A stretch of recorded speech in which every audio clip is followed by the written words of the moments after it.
নজনা নহয় সেইকাৰণে হয়তো দাদাৰ লগত ইমান দিন থাকিলো কোনো কাৰণত মানে আজি পৰ্যন্ত মানুহে মোক দাদাই দিয়া নামটো দিয়ে চিনি পায় মানে মোক শতাব্দী বুলি কোনো নাজানে মোক কলি বুলি চিনি পায় নাই কথা যে নাই সেই বস্তুটো মানি ল'বৰ কাৰণে মোক বহুত সময় লাগিছে আৰু এতিয়া যেহেতু নৰ্থ ইষ্ট ফেষ্টিভেলৰ কথা ওলাই আছে মাৰ্ঘাৰিটাত শ্ব' আছিলে সেইদিনাখন আৰু সেই শ্ব' দিনাখন দাদালে মানে ফোন এটা আহিলে মই আছিলো ওচৰত তেতিয়া মই তেতিয়া বিয়া হৈছো দাদাই মানে মোক মাতি পেলাই মানে সুধিছে আৰু বিয়া হল যে কেনেকুৱা সব ঠিকে চলি আছে নে হাজবেণ্ডৰ কেনেকুৱা হৰ্টৰ কেনেকুৱা সুধিছে বা ফেমিলি কেনেকুৱা হৰ্টৰ এইবোৰ কথা সুধিছে তো সেইবোৰ সুধোতে মানে দাদাৰ লগত অকলশৰে পাইছিল আৰু তেতিয়া দাদাই মানে মোক দাদালে ফোন এটা আহিলে মানে সেই ফোনটো আহোতে দাদাক কৈছে মানে নৰ্থ ইষ্ট ফেষ্টিভেলৰ কথা যেতিয়া দাদাই কৈছে হেৰি অমৃতপ্ৰভা যাব তাই মানে হেৰি ডান্সো কৰে আৰু গাবও মোৰ লগত তাই ডান্সৰ হেৰি এটাও ৰাখি দিব পাৰিবি এনেকে কৈছে আৰু তেতিয়া আৰু বৰ কথা কৈছিলে ইটো চাইডৰ পৰা বৰ কথা কৈছে মানে যে বৰ কথা কওঁতে তেতিয়া ক'লে কি গৰিমা নাযায় মোৰ লগত ভাইটি এজন যাব নামটো ক'লে কিবা এটা এজন যাব আৰু তেওঁ ইণ্টাৰনেশ্যনেল ট্ৰিপ কৰা নাই যাম বুলি কৈছে তাৰপিছত ক'লে যে এটা এখন কোনোবাজনৰ নাম মেনশ্যন কৰিলে যে এটা দ্বীপ আছে হেনো আমি তাতে যাম এই দ্বীপটো হেনো মানুহে ইমান এক্সপ্লোৰ কৰা নাই আৰু সেইটোতে আমি যাম আমাৰ হেৰি তেওঁ চব এৰেঞ্জ কৰি থৈ দিছে য়ক নে কি এখন বুক কৰিছে মানে কৰিটো চব ৰেডি কৰি দিছে আমি সেনেকুৱা প্লেনিং কৰিছো বুলি কৈছে দাদাই আৰু তো তেতিয়া সেইটো কথা কৈছিলে দেই পিছত কোনোবাই কৈছে দাদাৰ যাব মন নাছিল কিবা হয়তো দাদাৰ গাটো বেয়া আছিলে লাষ্ট যোনটো এটা দাদা ভাগৰ কেছেটৰ যোনটো এটা সংগ্ৰহ কৰি থৈছে দাদা যোনখিনি কেছেটৰ যিমান টাইমৰ পৰা কৰিছে সেইখিনি তো সেইখিনি সেই তাতে ইনগ্ৰেট কৰিবলৈ যাওঁতে তেতিয়া দাদাৰ যোনখিনি কথা আছিলে সেই কথাখিনি শুনি পেলাই মই তেতিয়াই গম পাইছো দাদাৰ গাটো বেয়া আৰু ইমান দিন লগ পাইছো যিহেতু গম পাওঁ দাদাৰ গাটো বেয়া হৈছে আৰু দাদাৰ গাটো বেয়া হৈ আহি আছিলে লাহে লাহে এটা কথা মই বুজি নাপাওঁ তেওঁ ইমান এজন ডাঙৰ ব্যক্তি তেওঁৰ সিজাৰ এটেক আহিছে কেইবাবাৰো তেওঁৰ লগত এটা মেডিকেল টিম এনি টাইম থাকিব লাগে আচলতে এটা মেডিকেল টিম থাকিবই লাগে কাৰণ তেওঁ কেতিয়া সিজাৰ আহে ঠিক নাই কেতিয়া কি হয় ঠিক নাই তেওঁ আমাৰ কাৰণে কি হয় কি কেনেকুৱা এজন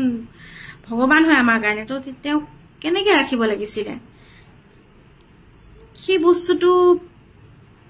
অভাৱ হ'ল প্ৰথম কথা আৰু সেকেন্ড কথা ডক্টৰে যিহেতু স্ট্ৰিক্টলি কৈছিলে পানী আৰু জুইত একেবাৰে দাদাক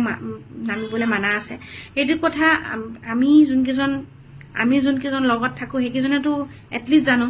দাদাৰ সিজাৰ হৈছে বুলি ক'লে মই ইমান সিজাৰৰ কথা নাজানো মই গোটেই গুগলত সাৰ্চ কৰি পেলাই গোটেই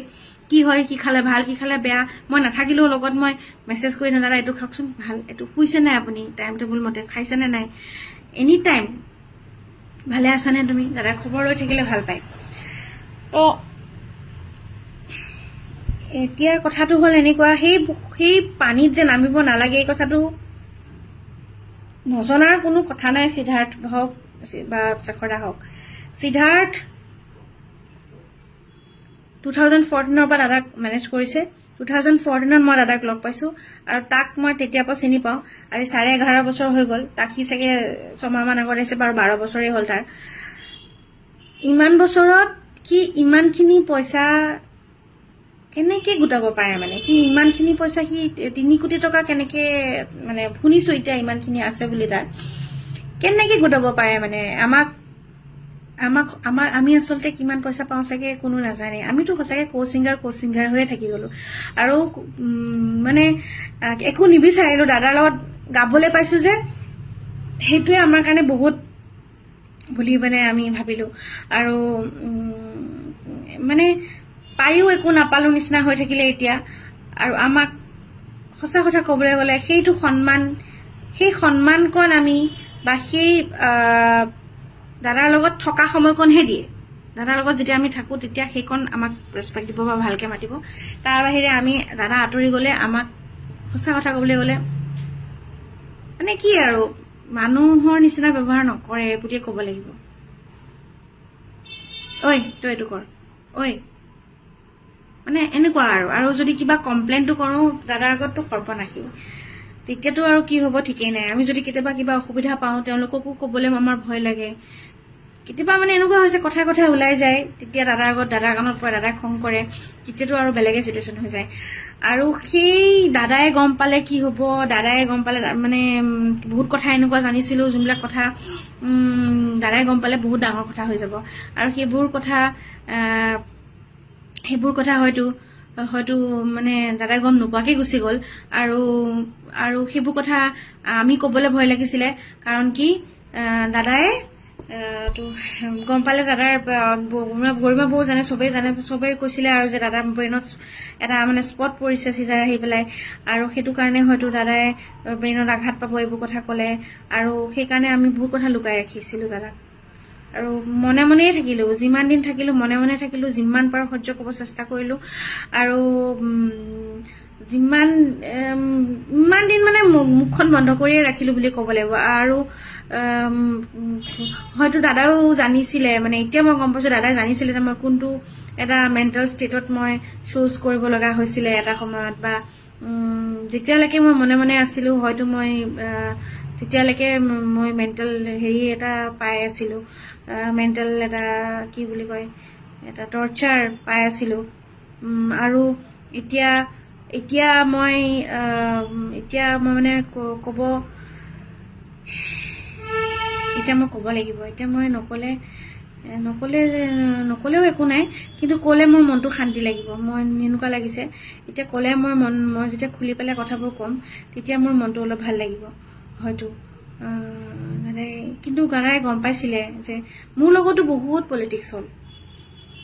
এই ব্ৰেণ্ডটোত, মোকো উলিয়াবৰ কাৰণে বহুত চেষ্টা কৰিলে। আৰু দাদাই সেইটো কথা জানিছিলে। মই কালি লোহিত দাক লগ পাইছিলোঁ, লোহিত দাই হেনো দাদাৰ আগত কৈছিলে, লোহিত দাৰ আগত কৈছিলে যে মানে মই শতাব্দীয়ে মোক বুজি পাইছিলে, তাই মোক অন্তৰৰ পৰা বুজি পায়, আৰু তাই বিয়ালৈ মই যাব লাগিব এনেকৈ কৈছিলে। আৰু তাইক ওলাবৰ কাৰণে বহুত চেষ্টা কৰিলে, বহুত পলিটিক্স কৰিলে তাইৰ লগত, এনেকৈ কৈছিলে হেনো। গতিকে দাদাই একো কথা নজনা নহয়, সেইকাৰণে হয়তো দাদাৰ লগত ইমান দিন থাকিলোঁ। কোনো কাৰণত মানে আজি পৰ্যন্ত মানুহে মোক দাদাই দিয়া নামটো দিয়ে চিনি পায়, মানে মোক শতাব্দী বুলি কোনো নাজানে, মোক কলি বুলিয়ে চিনি পায়।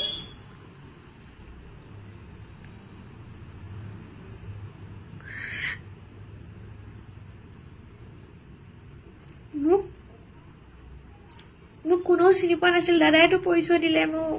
আৰু দাদাই পৰিচয় দিলে, দাদাই নাম দিলে মোক, দাদাই হেৰি কৰিলে মোক, দাদাই ৰাখিলে, দাদাই প্ৰটেক্ট কৰিলে। প্ৰত্যেকটো কোনোবাই কিবা ক'লে দাদাই প্ৰটেক্ট কৰে। তাই মাতটো সৰু কিয় একো নহয়, তাই এইটো মাততে গাব, তাই মাতটো নহ'লে চেঞ্জ হৈ যাব, বেছি চিঞৰিব নালাগে।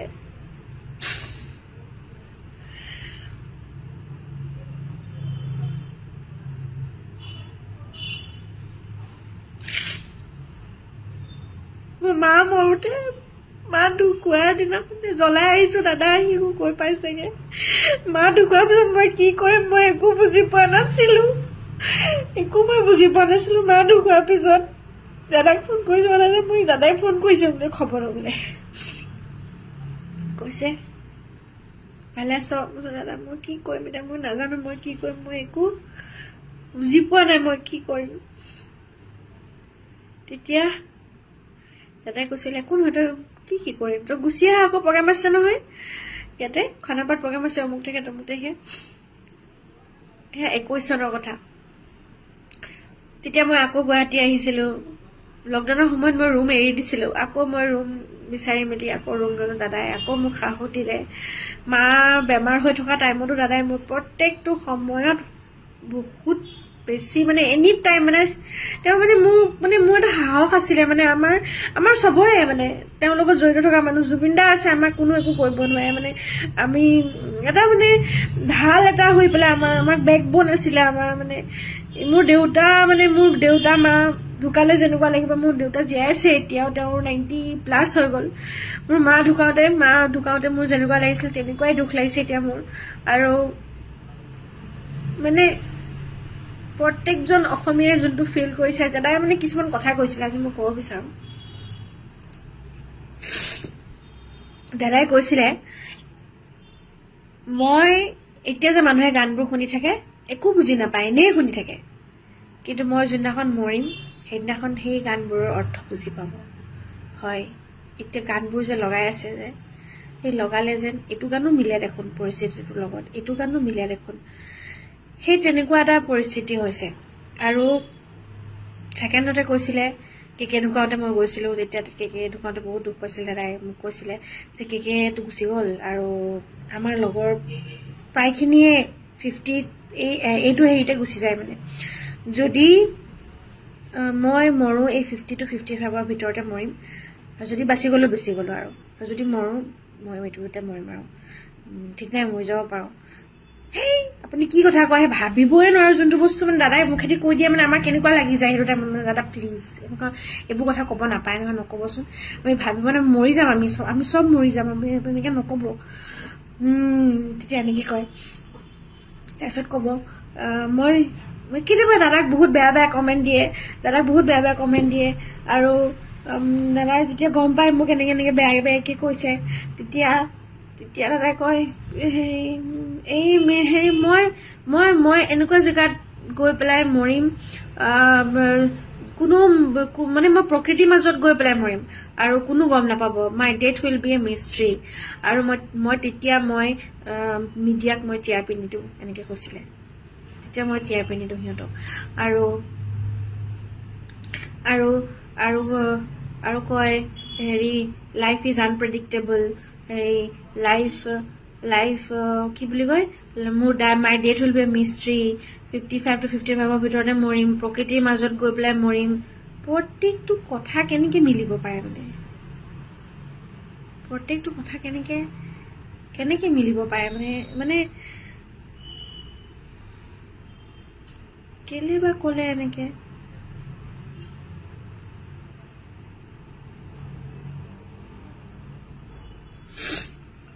বাৰু যি কি নহওক এতিয়া চবৰে খং উঠি আছে তদন্ত হ'ব লাগে আৰু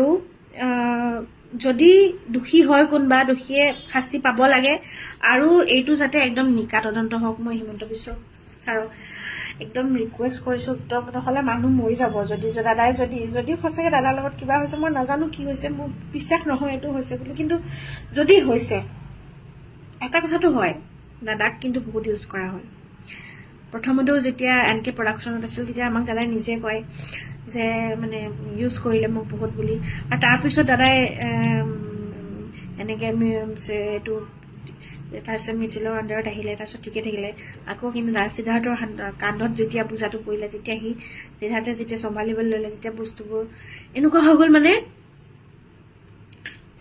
মোৰ এনেকুৱা অনুভৱ হয় দাদাই যে আমাক ভাল পায় সেইটো বস্তুটো তেওঁলোকে বেয়া পায় দাদাই যে আমাক কেয়াৰ কৰে বা হয়তো তেওঁলোকে ইনচিকিউৰ ফিল কৰে নেকি মানে তেওঁলোকতকৈ আমাক বেছি ভাল পায় হয় এইটো দাদাই আমাৰ ছোৱালীকেইজনী বহুত মৰম কৰে আৰু জ্বলে যায়